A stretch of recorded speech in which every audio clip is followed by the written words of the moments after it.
औज़ुबिल्लाहिमिनश्शैतानिर्रजीम बिस्मिल्लाहिर्रहमानिर्रहीम अल्हम्दुलिल्लाहि रब्बिल आलमीन वस्सलातु वस्सलामु अला सय्यिदिल अंबियाइ वल मुरसलीन अम्मा बाद फ़अऊज़ुबिल्लाहि मिनश्शैतानिर्रजीम बिस्मिल्लाहिर्रहमानिर्रहीम।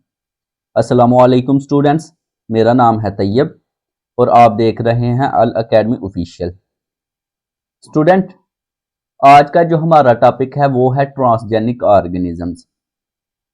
स्टूडेंट, आज का जो हमारा टॉपिक है इसको सुनने से पहले मैंने जो पीछे वीडियो बनाई हुई थी मॉस्क्विटोज के ऊपर, जिसके अंदर मैंने आपको बताया था कि कैसे जेनेटिकली मॉडिफाइड मॉस्क्विटो से जो हमारे इर्द गिर्द नेचुरली मच्छर पाए जाते हैं उनकी तादाद को कम करने की कोशिश की गई है जेनेटिक इंजीनियरिंग में। उस वीडियो को आपने लाजमी देख लेना है। उस वीडियो का जो थंबनेल था वो मैंने इस वीडियो के थंबनेल के अंदर लगाया हुआ है और आपको आसानी से पता चल जाएगा कि वो कौन सी वीडियो है। तो पहले इस लेक्चर को देखने के उस वीडियो को जाके आपने लाजमी देखना है। वो वीडियो मैंने एनिमेटेड फॉर्म में बनाई हुई है, जिसके अंदर मैंने काफ़ी क्लिप्स ऐड किए हैं साइंटिस्ट्स के, जिन्होंने जीन चेंज करके तो मच्छरों की तादाद को कम करने की कोशिश की हुई है। तो चलें, टाइम वेस्ट करने के बजाय जल्दी से वीडियो को शुरू करते हैं और आपको बताते हैं कि ये ट्रांसजेनिक ऑर्गेनिजम्स असल में होते क्या हैं।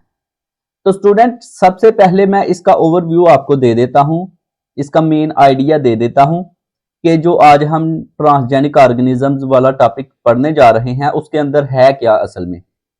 तो स्टूडेंट, ये जो ट्रांसजेनिक ऑर्गेनिजम्स होते हैं ना, ये वो ऑर्गेनिजम्स होते हैं जिनके जीन्स में हम तब्दीली करके कोई नया जानदार पैदा करते हैं।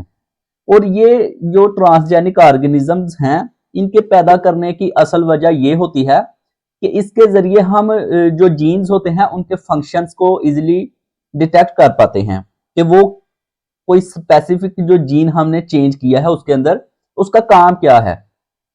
क्योंकि आपको पता है कि किसी भी जानदार की बॉडी के अंदर मुख्तलिफ जीन्स पाए जाते हैं, हजारों नहीं बल्कि लाखों किस्म के जीन्स पाए जाते हैं जिनके मुख्तलिफ फंक्शंस हैं।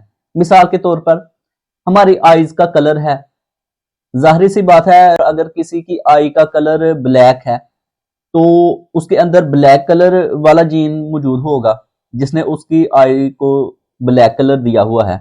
उसी तरीके से अगर किसी के बालों का रंग ब्राउन है या रेड कलर है या ब्लैक कलर है तो उसी हिसाब से उसके जीन्स होते हैं।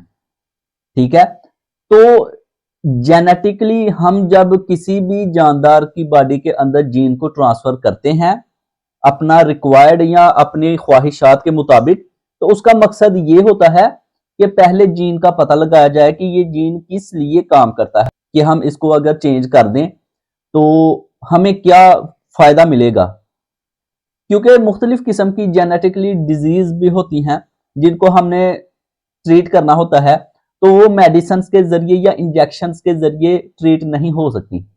वो इसी सूरत में अच्छे तरीके से ट्रीट हो सकती हैं अगर उनको हम उस जीन को ही चेंज कर दें जो उस बीमारी को क्रिएट कर रहा है। तो ये वजह है कि हम ट्रांसजेनिक ऑर्गेनिजम्स बनाते हैं जिनके अंदर हम अपना रिक्वायर्ड अपनी ख्वाहिशात के मुताबिक जीन ऐड करते हैं और उसके अंदर तब्दीलियां देखते हैं कि ये जीन ऐड करने के बाद उस ट्रांसजेनिक ऑर्गेनिज्म के अंदर कौन सी तब्दीलियां पैदा हुई हैं। ठीक है, तो इसके लिए हम मुख्तलिफ बैक्टीरिया इस्तेमाल करते हैं जिनके जरिए हम किसी भी जानदार की बॉडी के अंदर अपना डिजायर जीन ऐड करते हैं और उसका फंक्शन देखते हैं। तो चलें, आज की वीडियो के अंदर हम तीन तरह के ट्रांसजेनिक ऑर्गेनिज्म देखेंगे। एक तो सबसे पहले प्लांट के अंदर देखेंगे, फिर माउस के अंदर देखेंगे और फिर ह्यूमन के अंदर भी देखेंगे कि इंसान के अंदर भी ट्रांसजेनिक ऑर्गेनिजम्स के तौर पर इंसान को भी इस्तेमाल किया है और किस तरीके से इंसान के अंदर बीमारियों को ट्रीट करने के लिए जीन ट्रांसफर करके और ये प्रोसेस आगे कंटिन्यू किया गया है। तो चलें जल्दी से कंटिन्यू करते हैं।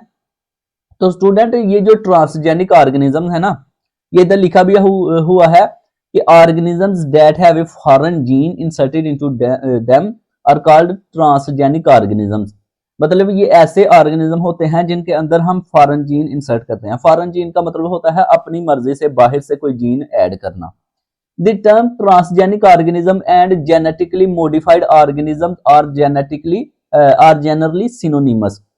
सिनोनिमस का मतलब है साइनोनीम से निकला है ये, मतलब के अल्फाज मुतरादफ, उर्दू में हमने पढ़ा हुआ है ना, अल्फाज मुतजाद और अल्फाज मुतरादफ, ये एक दूसरे के मुतरादिफ हैं, मतलब के इनका मतलब एक ही है।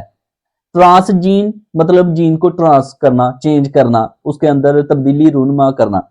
जेनेटिकली मॉडिफाइड ऑर्गेनिज्म ऐसे ऑर्गेनिज्म जो कि जेनेटिकली मॉडिफाई हो, मतलब उनका जीन मॉडिफाई हो चुका हो, चेंज हो चुका हो। तो ये दोनों एक ही कॉन्सेप्ट रखते हैं। तो लिहाजा अगर आपको पेपर के अंदर इन दोनों में से किसी भी नाम से क्वेश्चन आ जाए तो आपने सेम ही डाटा लिखना है, कोई इतनी तब्दीली नहीं है इन दोनों में। आगे है the process of creating transgenic organism is sometimes referred to as transformation और transfection, although these terms have different concepts. मतलब कि कभी कभार ये जो ट्रांसजेनिक ऑर्गेनिज्म है ना, इनको ट्रांसफॉर्मेशन या ट्रांसफेक्शन भी कहा जाता है। कुछ बुक्स में या कुछ पेपर्स में या रिसर्च आर्टिकल्स जो हैं उनके अंदर ट्रांसफॉर्मेशन या ट्रांसफेक्शन के नाम से भी इनको जाना जाता है। हालांकि ये ट्रांसफॉर्मेशन या ट्रांसफेक्शन मुख्तलिफ कॉन्सेप्ट्स रखते हैं, लेकिन इनको बहरहाल कहा जाता है। Transgenic organisms are essential research tool for studying gene function. वही बात जो मैंने आपको पहले बताई थी कि जीन के फंक्शन को देखने के लिए हम ये ट्रांसजेनिक ऑर्गेनिज्म क्रिएट करते हैं। They are also relevant to gene therapy in medicine where DNA is transferred into a patient's cell to treat disease. बीमारियों को ट्रीट करने के लिए पेशेंट की बॉडी में हम ट्रांसफर करते हैं। Additionally, transgenic organisms are widely used in agriculture with many crops like canola, cotton, corn, soyabean and sugar beets being transgenic। ठीक है, मतलब कि एग्रीकल्चर डिपार्टमेंट में भी हमने मुख्तलिफ फसलें जो हैं उनको ट्रांसजीन किया है। मिसाल के तौर पर आपको पता है कि पहले 10-15 साल, 20 साल या 25 साल पहले हमें सिर्फ अगर फ्लावर्स की कैटेगरी नजर आती थी तो वो रेड कलर का जो रोज था, जिसको हम रोज कहते हैं, वो वाला फ्लावर नजर आता था ज्यादातर। लेकिन आज कितनी किस्मों के फ्लावर्स नजर आते हैं, तो उनके अंदर ट्रांसजीन भी किया जाता है और कहीं कहीं कटिंग और ग्राफ्टिंग का प्रोसेस भी है, जिसके जरिए हम मुख्तलिफ किस्म के और मुख्तलिफ रंगों के फ्लावर्स की किस्में देख रहे हैं आजकल। लेकिन मतलब कहने का यह है कि ट्रांसजीन करके ना, जीन को ट्रांस करके या चेंज करके, तो हम उनके कलर्स को चेंज कर रहे हैं। ठीक है, एग्रीकल्चर डिपार्टमेंट में। नेक्स्ट क्या है, to create a transgenic cell DNA must be transferred across the cell membrane without damaging the cell। मतलब कि ट्रांसजेनिक सेल बनाने के लिए या किसी जानदार के अंदर ट्रांसजीन करने के लिए हम जो डीएनए डिजायर डीएनए होता है उसको सेल मेम्ब्रेन के अंदर एंटर करते हैं। सेल मेम्ब्रेन के आर पार, मतलब उसके सेल के अंदर एंटर करते हैं बगैर उस सेल को डैमेज किए। ऐसा ना हो कि सेल डैमेज हो जाए, फिर तो उसका मकसद ही खत्म हो गया ना। जब सेल ही डैमेज हो गया तो उसने फंक्शन क्या करना है। इसलिए सेल मेम्ब्रेन के आर पार सेल के अंदर डीएनए को ट्रांसफर करने के लिए हम इस तरीके से प्रोसेस को करते हैं ताकि सेल डैमेज ना हो। नेक्स्ट लिखा गया है कि this can be achieved through methods. इसके अंदर कुछ मेथड हैं जिनके जरिए ये प्रोसेस किया जाता है ट्रांसजीन का। मतलब कि किसी सेल के अंदर या किसी जानदार की बॉडी के अंदर जब हम जीन ट्रांसफर करते हैं, असल में सेल के अंदर ही जीन को ट्रांसफर किया जाता है। तो कुछ मेथड हैं जिनके नाम इधर लिखे हुए हैं। पहले नंबर पे है इलेक्ट्रोपोरेशन, ठीक है। दूसरे नंबर पे है माइक्रो इंजेक्शन। तीसरे नंबर पे कुछ वेक्टर्स यूज किए जाते हैं, जैसे लिपिड वेक्टर्स है, पार्टिकल वेक्टर्स है, वायरसेस और बैक्टीरिया होते हैं। ठीक है, मैंने आपको पीछे बताया है कि कुछ बैक्टीरिया यूज किए जाते हैं। मैं आगे प्लांट्स की ट्रांसजीन के अंदर बैक्टीरिया का नाम भी आपको बताऊंगा कि कौन सा बैक्टीरिया है जिसके जरिए हम जीन को ट्रांसफर करते हैं।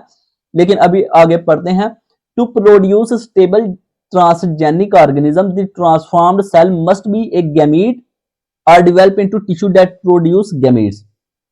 स्टूडेंट इधर एक बात गौर करनी है कि जीन जो है ना, ये बात आपने गौर से सुनना है, ठीक है। इस बात को आपने गौर से सुनना है, क्योंकि इधर आप थोड़ा सा कंफ्यूज हो जाएंगे, तो कॉन्सेप्ट तो आप ले लेंगे लेकिन गलत ले लेंगे अगर मेरी बात को गौर से ना सुना। स्टूडेंट असल में जो जीन होता है ना, ये ट्रांसफर गैमेटिक लेवल पे होता है, ठीक है। मैंने पिछली जो वीडियो मॉस्क्विटो वाली बनाई है ना, उसके अंदर मैंने इसको एक्सप्लेन किया हुआ है कि गैमेटिक लेवल पे या एग लेवल पे हम जो है जीन चेंज कर सकते हैं। ऐसा नहीं है कि एक मुकम्मल जानदार बन चुका हो तो हम कहें कि अब इसके अंदर जीन चेंज कर दें, ऐसा नहीं होता। ऐसा नहीं है कि अगर हम किसी जानदार की आई का कलर चेंज करना चाहें तो अब वो एक मुकम्मल जानदार बन चुका है तो हम अब उसके अंदर जीन ट्रांसफर करेंगे तो उसकी आई का कलर चेंज हो जाएगा। बल्कि गैमेटिक लेवल के ऊपर जब मतलब कि गैमीट स्पर्म और एग मिलके फ्यूज होके जाइगोट बनते हैं, तो गैमेटिक लेवल जो स्पर्म और एग है ना, उसके अंदर हम चेंजिंग करते हैं। फिर जाके कहीं मतलब कि गैमीट बनता है, जाइगोट बनता है। जब स्पर्म और एग मिलते हैं तो जाइगोट बनता है, फिर उसकी डेवलपमेंट होती रहती है, आस्ते आस्ते आस्ते आस्ते मुकम्मल प्रोसेस होने के बाद एक जानदार बनता है। तो हम क्या करते हैं कि फर्ज कर लें कि स्पर्म और एग किसी ऐसी मेल और फीमेल की तरफ से आया है कि जिनकी आंखों का कलर ब्लैक है, ठीक है। तो हम चाहते हैं कि इसका जो बेबी है इसका आई का कलर मतलब कि हमारी डिजायर के मुताबिक हो। कुछ लोगों का मतलब कि होता है ग्रीन कलर का शायद, या मतलब कि ब्लू कलर की आईज होती हैं, तो वो बहुत खूबसूरत नजर आती हैं। तो हम क्या कहते हैं कि हमारे बच्चों का, या मतलब कि जो हमारे पास पेशेंट्स आते हैं या लोग आते हैं कि हमारे बच्चों का आई का कलर भी उस तरीके से हो, तो वो क्या करते हैं कि अपना गैमेट्स जो है वो दे देते हैं जेनेटिक इंजीनियर को। तो वो क्या करता है कि उनके अंदर रिक्वायर्ड या डिजायर जीन जो है वो एंटर कर देता है, और जो ब्लैक कलर वाला जीन होता है ना उसको रिमूव कर देता है, ठीक है। तो उसके बाद क्या होता है कि मुकम्मल प्रोसेस होने के बाद जब एक जानदार पैदा होता है तो उसकी आइज का कलर डिजायर्ड जीन के मुताबिक होगा, ठीक है। तो ये बात आपने याद रखनी है कि हम गैमेटिक या टिश्यू जो पैदा करता है ना गैमीट्स को, उस लेवल पे जाके हम इसके अंदर चेंजिंग कर सकते हैं। जब मुकम्मल जानदार बन जाए फिर नहीं हम चेंज कर सकते। Transgenic gametes can then be mated to produce homozygous transgenic offspring. मतलब कि ट्रांसजेनिक गैमेट्स जो हमने उसके अंदर ट्रांसजीन किया है ना, फिर वो आपस में मेट होते हैं, मतलब कि एक तरफ से स्पर्म और एक तरफ से एग, जब फिर वो मेट होते हैं जाइगोट बनता है और नेक्स्ट प्रोसेस होता है होमोजाइगस। होमो का मतलब होता है सेम, ठीक है। ट्रांसजेनिक ऑफस्प्रिंग आगे बन जाता है। The presence and expression of transgene, मतलब कि जीन की मौजूदगी और उसका इजहार होना, मतलब एक्सप्रेस होना फॉरेन जीन के जरिए, और कंफर्म्ड थ्रू टेक्निक्स। कुछ टेक्निक्स हैं जिनके जरिए हम पता लगा सकते हैं कि किस जानदार के अंदर जीन मौजूद है और वो मौजूद भी है कि नहीं, और वो अपने आप को एक्सप्रेस भी कर रहा है कि नहीं। कभी कभार हम जीन ट्रांसफर कर देते हैं लेकिन वो अपने आप को एक्सप्रेस नहीं कर पाता क्योंकि गलत ट्रांसजीन हो जाता है। जाहिर सी बात है जेनेटिक इंजीनियर भी इंसान हैं, उनसे भी गलतियां हो जाती हैं। आप ये मत सोचें कि ये सिर्फ अंग्रेजों का ही काम है, ऐसा नहीं है। बल्कि आपको ये बात ज़हन नशीन करनी होगी कि ये जो हम देख रहे हैं कि बहुत सारी रिसर्चेज आती हैं, रिसर्च पेपर्स आते हैं, आर्टिकल्स आते हैं, ये सिर्फ अंग्रेज ही करते हैं क्योंकि उनके हौसले बुलंद होते हैं, ठीक है। वो रोजाना की बेस पे तजर्बात करते रहते हैं, नाकाम भी होते हैं, कामयाब भी होते हैं, ज्यादातर नाकाम होते हैं, लेकिन वो नाकामी दुनिया के सामने शो नहीं करते। इस वजह से क्या होता है कि वो लोग हमारे सामने सिर्फ अपनी कामयाबी को शो करते हैं। जब वो कामयाब हो जाते हैं तो फिर अपनी कामयाबी को हमारे सामने पेश कर देते हैं, और हम इस आस्ते कमतरी का शिकार होते रहते हैं कि पता नहीं कि हम कभी उनके बराबर हो सकेंगे कि नहीं, पता नहीं हम इस काबिल हैं कि नहीं। ये हमारे अंदर इस आस्ते कमतरी पैदा करने की भी कोशिश की जा रही है ताकि ये जो मुस्लिम्स हैं ये सिर्फ बेसिक लेवल पे पढ़ते रहें और अपने आप को समझते रहें कि हम इसी काबिल हैं और इसी लेवल तक जा सकते हैं। हालांकि हम भी बहुत आगे जा सकते हैं, सिर्फ हमारे हौसले बुलंद होने चाहिए, ठीक है। तो ये एक मतलब कि आपका हौसला बुलंद करने के लिए कुछ बातें मैंने की हैं।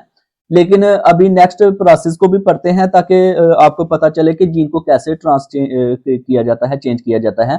तो इधर मैं क्या बात कर रहा था कि presence and expression of transgene और कन्फर्म थ्रू टेक्निक्स, मुख्तलिफ टेक्निक्स हैं जिनके जरिए हम पता लगा सकते हैं कि कोई जीन किसी की बॉडी के अंदर या किसी की बॉडी के सेल के अंदर मौजूद है या नहीं, और वो अपने आप को एक्सप्रेस कर रहा है कि नहीं। तो वो कौन से प्रोसेस हैं? पहले नंबर पे है पीसीआर, जिसको पॉलीमरेज चेन रिएक्शन भी कहते हैं, हमने पीछे पढ़ा हुआ है एफएस में। आगे है southern blotting, RTPCR, RNA blotting या वेस्टर्न ब्लॉटिंग। ये मुख्तलिफ मेथड्स हैं जिनके जरिए हम पता लगा सकते हैं कि किसी के अंदर ट्रांसजीन है कि नहीं। चलें, पहला मेथड जो है अब आपके सामने मैं पेश करने जा रहा हूं, जिसको हम कहते हैं ट्रांसजेनिक प्लांट्स। मतलब कि पौधों के अंदर हम कैसे ट्रांसजीन कर सकते हैं। तो स्टूडेंट, इसके अंदर एक बैक्टीरिया इस्तेमाल होता है जिसको हम कहते हैं एग्रोबैक्टीरियम टमीफेशियन। ये एक साइल बैक्टीरियम है जो कि अपना ट्यूमर इंड्यूसिंग प्लाज्मिड जो है वो होस्ट की बॉडी के अंदर, सेल्स के अंदर इंजेक्ट कर देता है।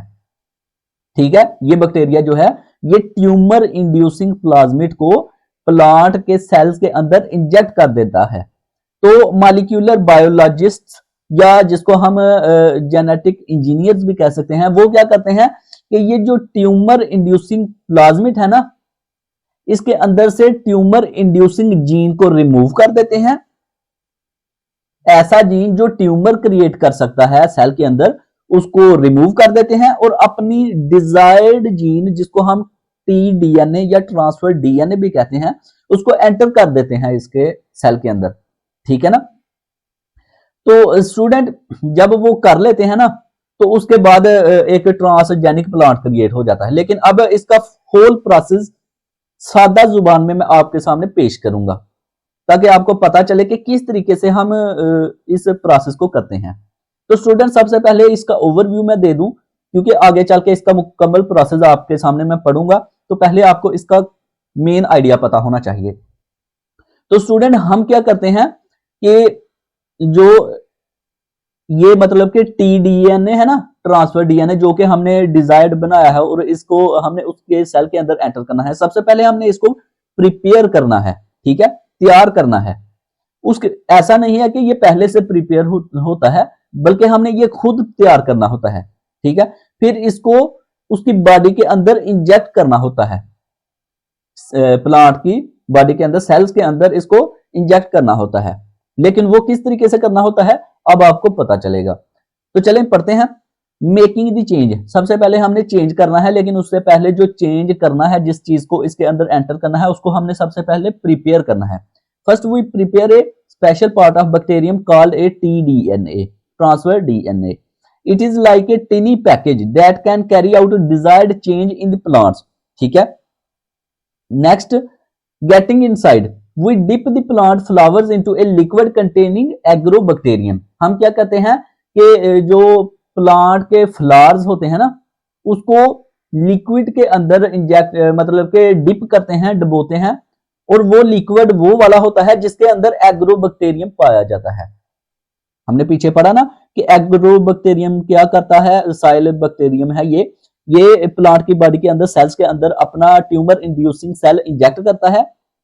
तो जेनेटिक इंजीनियरिंग करने वाले जो इंजीनियर होते हैं, वो क्या करते हैं कि इसके बॉडी के अंदर से ट्यूमर इंड्यूसिंग जीन को रिमूव करके टीडीएनए मतलब ट्रांसफर डीएनए वाला जीन इसके अंदर एंटर कर देते हैं। जब एंटर हो गया, एक एग्रोबैक्टीरियम बन गया, तो अब क्या होगा कि हम फ्लावर्स जो है ना प्लांट के, उनको इस लिक्विड के अंदर एंटर कर देंगे। जिस प्लांट्स के अंदर हमने चेंजिंग करनी है ना, उसके फ्लावर को इसके अंदर डिप कर देंगे। तो क्या होगा कि ये जो एग्रोबैक्टीरियम है ये उसके अंदर चला जाएगा। तो टीडीएनए ट्रांसफर डीएनए जो हमने इसके अंदर इंजेक्ट किया था वो भी साथ ही चला जाएगा। तो क्या होगा कि the bacterium insert its TDNA package into the plants cells, मतलब कि पौधे के सेल के अंदर ये एंटर कर देगा। इन some plants the seeds that grow from these flowers will have our change, मतलब कि कुछ इस प्लांट के अंदर कुछ फ्लावर्स वो भी होंगे जिनके अंदर हमारी डिजायर्ड जीन्स की वजह से चेंजिंग होंगी। In others we have to do a little more work. लेकिन कुछ और पौधे ऐसे भी हैं, कुछ पौधे हैं जिनके अंदर हम मतलब कि ये चेंजिंग इजीली कर सकते हैं, लेकिन कुछ पौधे ऐसे हैं जिनके अंदर हमें लिटिल मोर वर्क करना पड़ेगा, मतलब थोड़ा सा ज्यादा काम करना पड़ेगा, क्योंकि ऐसे पौधे भी होते हैं जिनके अंदर हम उनके फ्लावर्स के अंदर चेंजिंग नहीं कर सकते या अपने डिजायर जीन एंटर नहीं कर सकते। तो उनके लिए क्या करना होता है कि हमने फिर ऐसे पौधे लेने होते हैं कि जिनके अंदर मतलब कि वो अनडिफरेंशिएटेड प्लांट सेल्स हों। अनडिफरेंशिएटेड प्लांट सेल्स वो होते हैं जिनके अंदर हम डिफरेंशिएट नहीं कर सकते उनके रूट्स, स्टेम्स और लीव्स को। ठीक है, मतलब कि किसी पौधे की ऐसी हालत या ऐसी स्टेज जिसके अंदर हम उसके पत्तों के दरमियान, जड़ों के दरमियान और तनों के दरमियान डिफरेंस ना कर सकते हो। ऐसे प्लांट को अनडिफरेंशिएटेड प्लांट्स भी कहते हैं और इनको कैलस भी कहते हैं। ठीक है, नेक्स्ट पेज के ऊपर मैंने इसकी स्ट्रक्चर मतलब कि पिक्चर भी लगाई हुई है, आप उसको देख के इजीली समझ सकेंगे। And then we put the Agrobacterium on them. अब देखें कि जब उनके दरमियान डिफरेंस ही नहीं है कि इसके अंदर पत्ता कौन सा है, तना कौन सा है और जड़ कौन सी है, तो ऐसी स्टेज के ऊपर हम एग्रोबैक्टीरियम को उनके ऊपर छिड़केंगे, उस लिक्विड को उनके ऊपर छिड़केंगे, तो वो एग्रोबैक्टीरियम इजीली उनके सेल्स के अंदर चला जाएगा और चेंजिंग कर देगा। We grow a bunch of undifferentiated plant cells called callus. सबसे पहले हम ऐसे प्लांट को ग्रो करेंगे, कैलस को, because for many plant species the sales in flowers और other plant parts may not readily take up the genetic material TDNA from agrobacterium. वही बात जो मैंने पीछे बताई है कि कुछ पौधे ऐसे भी होते हैं जो इजीली TDNA नहीं लेते एग्रोबैक्टीरियम से, तो इस वजह से हमने कैलस जो है उसको ग्रो किया है। A few of these cells will take up the TDNA package. लेकिन इनमें से कुछ सेल जो है वो फिर सॉरी कुछ जो सेल हैं वो TDNA पैकेज को एक्सेप्ट कर लेंगे। आगे क्या है कि दिस सेल देन टूक up the TDNA can grow into new plants. उसके बाद वही सारा कुछ मैं अब पढ़ूंगा नहीं कि आस्ते आस्ते वो जो प्लांट है फिर ग्रो होगा, उनके अंदर हमारे डिजायर्ड जीन मौजूद होने की वजह से वही चेंजिंग होगी जो हम चाहते हैं।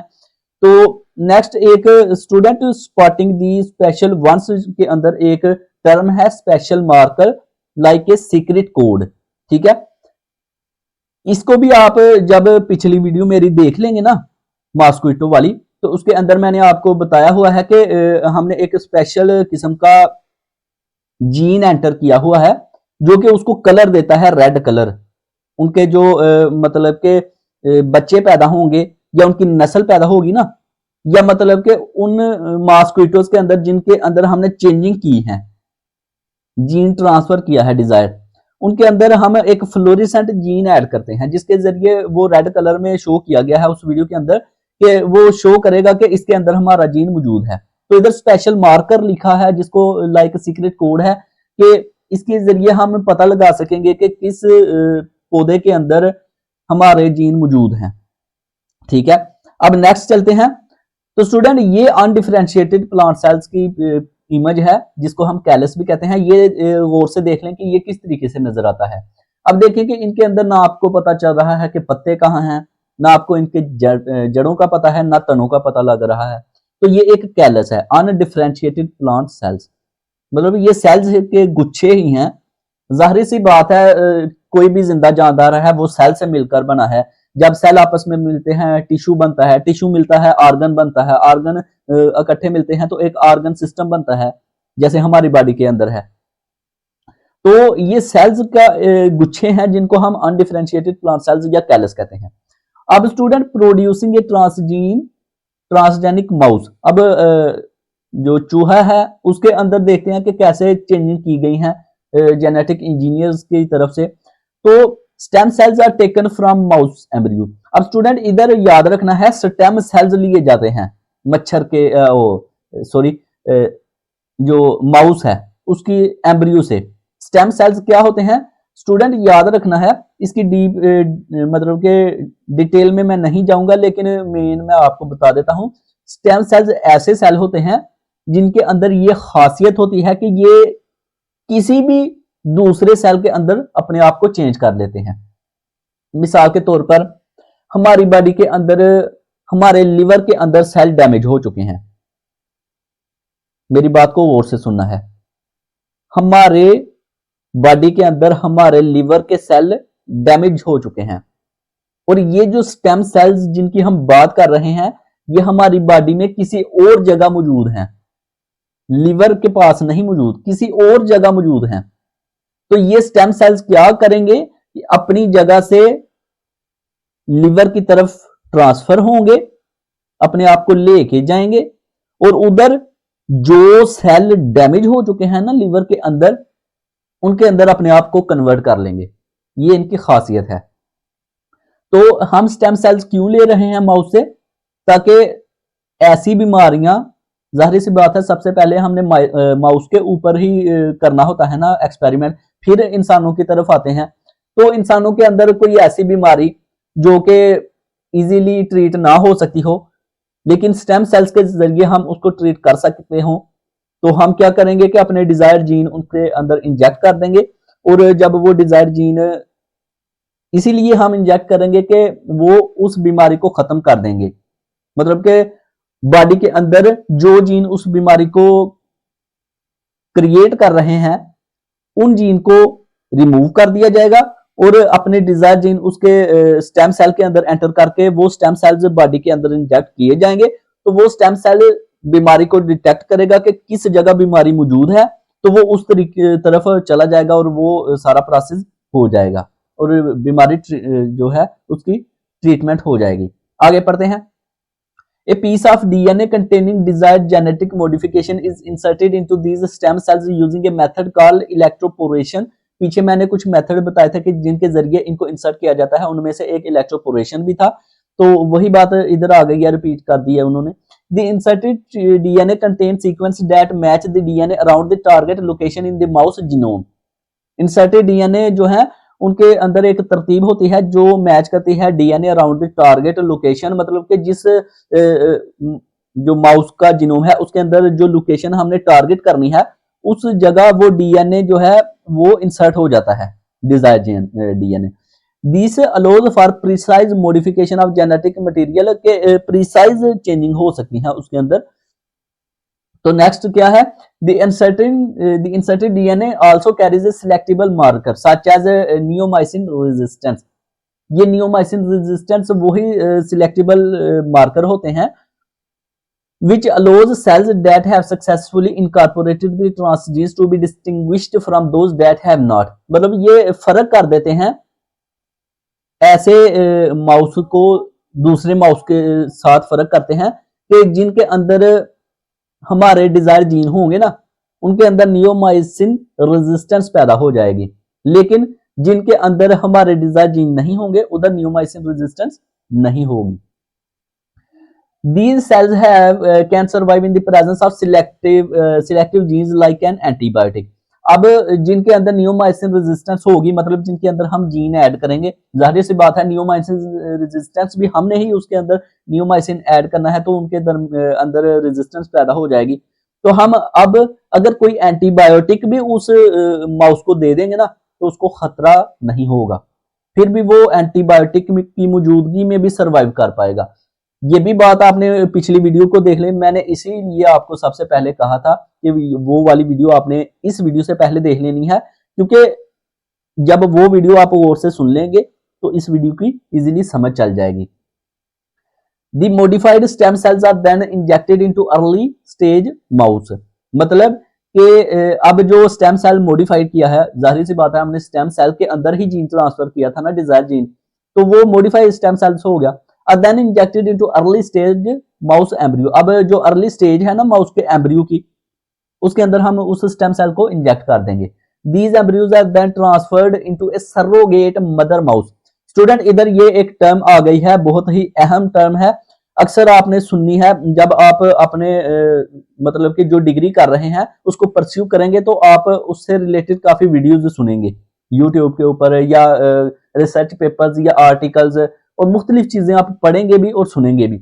और उनके अंदर आपको सरोगेट मदर माउस या सरोगेट मदर वाला ये जो टर्म है ये अक्सर आपको सुनते हुए या पढ़ते हुए मिलेगी। तो सरोगेट मदर वो मदर होती है कि जिसकी बॉडी के अंदर हम एम्ब्रियो को इंजेक्ट कर देते हैं, लेकिन वो उसकी असल मां नहीं होती। जैसे मिसाल के तौर पर हम अपनी इंसानों की मिसाल ले लेते हैं। आपको पता है कि आजकल के दौर में इनफर्टिलिटी बहुत ज्यादा हो रही है, और अगर इनफर्टिलिटी ना भी हो इंसानों के अंदर, तो कुछ लोग ऐसे होते हैं कि वो फीमेल जो होती है ना, वो खुद बच्चों को पैदा नहीं करना चाहती। तो वो क्या करती हैं कि ऐसा अक्सर अमीर घरानों में होता है, जहां बहुत ज्यादा अमीर लोग होते हैं ना, तो वो क्या करते हैं कि खुद बच्चों को, बेबी को पैदा नहीं करना चाहते, तो वो अपने गैमीट्स दे देते हैं जेनेटिक इंजीनियर को या डॉक्टर्स को। तो वो डॉक्टर क्या करते हैं कि स्पर्म और एग को आपस में मिला के जाइगोट बनाते हैं, और फिर उस जाइगोट को किसी दूसरी फीमेल को पैसे देते हैं वो, कि आपकी बॉडी में हम इस गैमीट को मतलब कि जाइगोट को एंटर करेंगे और ये बेबी आपकी बॉडी में परवान चढ़ेगा, और बाद में जब इसकी पैदाइश हो जाएगी तो ये जो बेबी है ये इनके असल मालिकान के पास, इनके वालिदैन के पास इसको दे दिया जाएगा। तो जिस औरत को पैसे देके उसकी बॉडी के अंदर वो बच्चा मतलब के परवान चढ़ाने की कोशिश की गई है, उस मदर को हम कहते हैं सरोगेट मदर सरोगेट मदर। और अब इधर माउस की बात हो रही है, तो सरोगेट मदर माउस की आपको पता चल गया कि ये वो मतलब कि चूहा होगा कि जिसकी बॉडी के अंदर हमने किसी दूसरे माउस का जो एम्ब्रियो है वो इंजेक्ट किया है, ताकि इसकी बॉडी के अंदर वो बच्चा परवान चढ़े। द रिजल्टिंग पप्स आर चाइमेरास, मतलब कि अब वो जो बच्चा पैदा होगा माउस का, उसको हमने पप्स कह रहे हैं इधर। और जो जीन्स हमने उसके अंदर डिजायर एंटर किए गए हैं ना, अब वो बाहर से हमारी तरफ से दिए गए हैं, इसी वजह से ऐसा पप्स जिसके अंदर हमारे डिजायर जीन मौजूद होंगे उसको हम चाइमेरास कहेंगे। कुछ लोग चाइमेरास कहते हैं, कुछ काइमेरास कहते हैं, आप जो भी कहना चाहें कह सकते हैं। Meaning they have a mixture of cells, मतलब उसके अंदर मिक्सचर ऑफ सेल्स होंगे। कुछ जो होते हैं वो हमारी तरफ से हैं, और कुछ कुदरती तौर पर जो मतलब के वालिदैन की तरफ से आए हैं वो वाले। सम of these चाइमेरास will produce gametes, इसमें से कुछ चाइमेरास जब बड़े होंगे ना तो वो गैमेट्स पैदा करेंगे, स्पर्म और egg cells that carry the transgene. अब उन स्पर्म और एग सेल्स के अंदर हमारी तरफ से रिक्वायर्ड जीन्स भी चले गए होंगे, डिजायर जीन भी चले गए होंगे, और असल जो उनके अंदर असल हैं वो भी चले जाएंगे।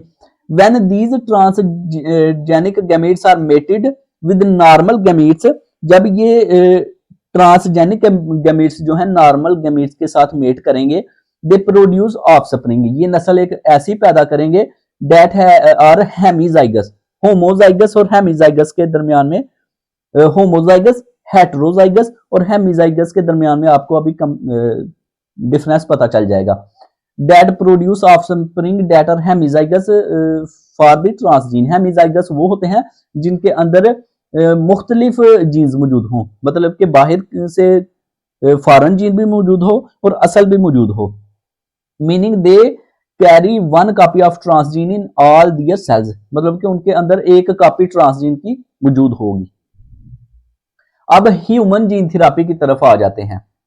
जाहिर सी बात है, हमने प्लांट जीन पढ़ लिया, उसके बाद माउस के अंदर पढ़ लिया, अब ह्यूमन की बात है। मेन तो ह्यूमन ही है ना, इंसान की फलाह के लिए, इंसान के फायदे के लिए ही सारे काम हो रहे हैं, तो एंड में हम ह्यूमन जीन थेरेपी पढ़ेंगे। It is the process that involves strategies to treat genetic disorders by modifying genes, मतलब कि ये एक ऐसा प्रोसेस है जिसके जरिए हम जेनेटिक डिसऑर्डर्स को ट्रीट करते हैं। कैसे? जीन को मॉडिफाई करके। Researchers are exploring various method to correct genetic disorders in humans through gene therapy. अब रिसर्चर मुख्तलिफ तरीके इस्तेमाल कर रहे हैं जिनके जरिए वो जेनेटिक डिसऑर्डर्स को इंसानों के अंदर ट्रीट कर रहे हैं, और जिस थेरेपी के जरिए वो ट्रीट करते हैं उस थेरेपी को कहते हैं जीन थेरेपी। अब स्टूडेंट, इस जीन थेरेपी के अंदर क्या होता है? There are two types of target cells. अब टारगेट सेल्स इंसान के अंदर दो तरह के होते हैं, एक है सोमैटिक सेल्स और दूसरा है जर्म लाइन सेल्स। अब स्टूडेंट सोमैटिक सेल्स और जर्म लाइन सेल्स के अंदर डिफरेंस ये है कि हमारी बॉडी के अंदर पूरी की पूरी बॉडी सोमैटिक सेल से मिलकर बनी है, सिवाय स्पर्म और एग से या उनसे रिलेटेड जो सेल्स हैं वो, उनको हम जर्म लाइन सेल्स कहते हैं, जो कि मतलब के रिप्रोडक्शन के अंदर अपना रोल अदा करते हैं। तो इंसानों के अंदर अभी तक सिर्फ सोमैटिक सेल्स के ऊपर ही एक्सपेरिमेंट किए गए हैं, जर्म लाइन सेल के ऊपर इसलिए एक्सपेरिमेंट नहीं किए जा रहे और किए गए क्योंकि इसके अंदर बहुत सारी गलतियां भी होती हैं, एक्सपेरिमेंट नाकाम भी होते हैं। तो अगर जर्म लाइन सेल के ऊपर तजर्बा किया गया तो ऐसा ना हो कि जो नस्ल आने वाली इंसान की है वो कोई गलत पैदा हो जाए, तो नुकसान हो जाए इंसान का। तो इसलिए जर्म लाइन सेल के ऊपर इतना एक्सपेरिमेंट नहीं कर रहे, बल्कि सोमैटिक सेल के ऊपर कर रहे हैं। लेकिन उनकी कोशिश ये है कि जर्म लाइन सेल के ऊपर भी किया जाए। लेकिन स्टूडेंट एक बात याद रखनी है, मैं मुसलमान हूं और मैं ज्यादातर ये वीडियो जो है ज्यादातर सबसे पहले पाकिस्तानियों के सामने जाएगी और मुसलमानों के सामने जाएगी। तो हमारा ईमान ये है कि अल्लाह ताला की जो बनाई हुई चीज है उसके अंदर छेड़छाड़ नहीं करनी चाहिए। वो अलग बात है कि ट्रीटमेंट के लिए करना चाहिए, लेकिन ये जो जर्म लाइन सेल्स है ना, इनके ऊपर एक्सपेरिमेंट इसलिए किए जाएंगे या किए जा रहे हैं ताकि अपने ख्वाहिशात के मुताबिक इंसान पैदा किया जाए, फिर वो इंसान जो है वो एक रोबोट की तरह ही काम करेगा। इसलिए ये जर्म लाइन सेल के ऊपर भी तजर्बात किए जा रहे हैं। लेकिन हमारा इस्लाम जो है वो कहता है कि क्योंकि शैतान ने जब अल्लाह ताला ने शैतान को अपनी बारगाह से निकाल दिया था ना, जब उसको कहा गया था कि सारे फरिश्तों को कि आदम को सजदा करो, और सभी ने किया लेकिन शैतान ने नहीं किया और अल्लाह ताला ने उसको अपनी बारगाह से निकाल दिया। तो शैतान ने तब अल्लाह ताला से कहा था कि ए अल्लाह, मैं चलो मलऊन हो गया, लेकिन तू मुझे इतनी मोहलत दे क़यामत तक कि मैं तुम्हारे इंसानों को वर्गला सकूं और इस काबिल करूं कि वो तुम्हारी जो कुदरत है और तुम्हारी फितरत या तुम्हारी बनाई हुई चीजें हैं उसके अंदर छेड़छाड़ करेंगे, तब्दीली करेंगे। तो ये जर्म लाइन सेल के ऊपर अगर कोई तजर्बात करता है तो ये उसकी कुदरत, अल्लाह ताला की बनाई हुई चीज के अंदर छेड़छाड़ करना तस्वुर होगा। ठीक है, इसलिए हम मुसलमान इसको नहीं मानते, हम इसको रिजेक्ट करते हैं। इतना कॉन्फिडेंस अपने अंदर पैदा करें कि आप अंग्रेजों को भी खड़े होकर कह सकें कि हम आपकी ये बात गलत है और इसको रिजेक्ट करते हैं। मेरा इस YouTube चैनल के ऊपर यही मकसद है कि आपके अंदर कॉन्फिडेंस पैदा करना, सेल्फ कॉन्फिडेंस, एतमाद पैदा करना कि हम भी कुछ हैं, हम किसी के गुलाम नहीं, हमारी एक हैसियत है इस मुआशरे में। इसलिए जहां आपको गलती नजर आए किसी के अंदर, वहां उसको बताएं कि यह गलती है, यह गलत है और इसको रोकें। अंडरस्टैंड? आगे पढ़ते हैं। Somatic cells are non reproductive cells.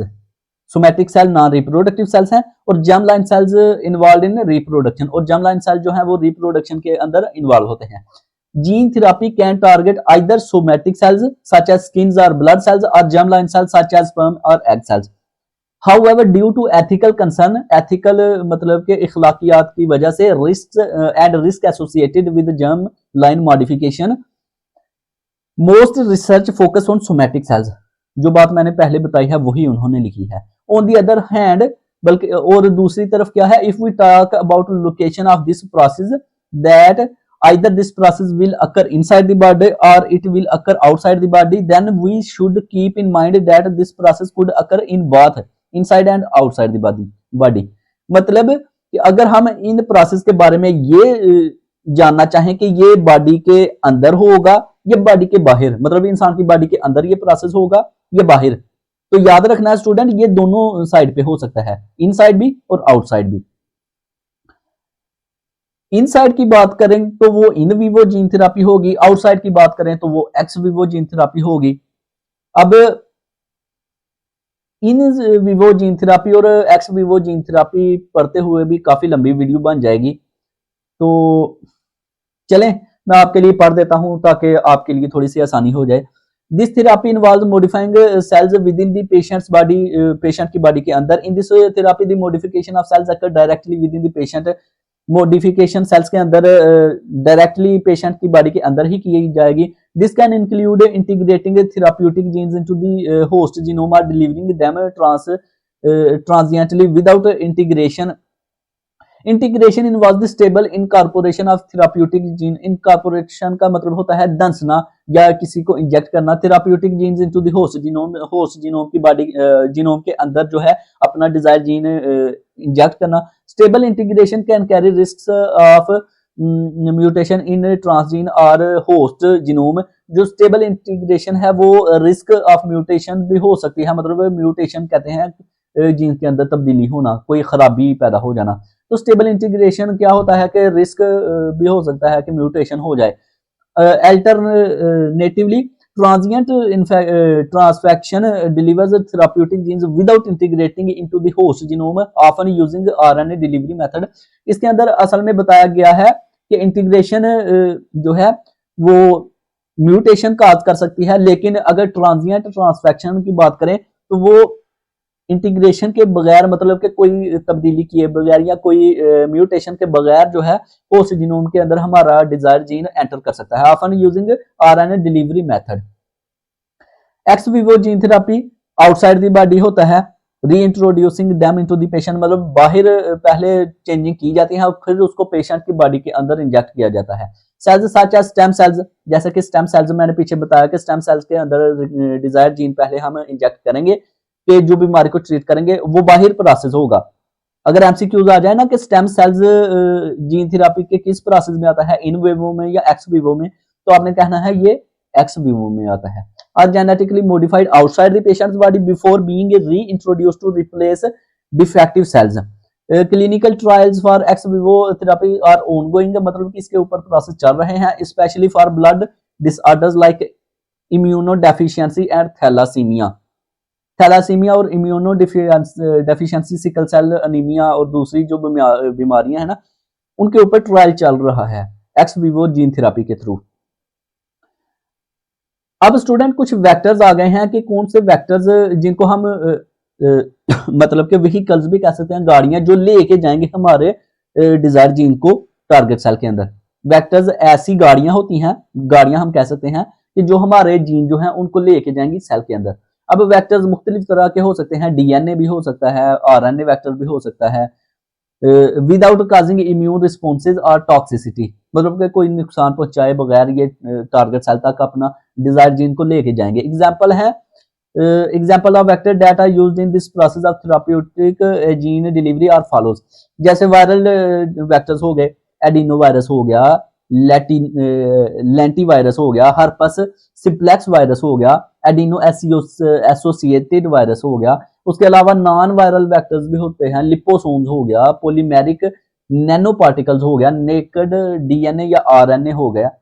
तो ये कुछ वेक्टर्स थे जो कि लेके जाएंगे हमारे डिजायर जीन को सेल के अंदर।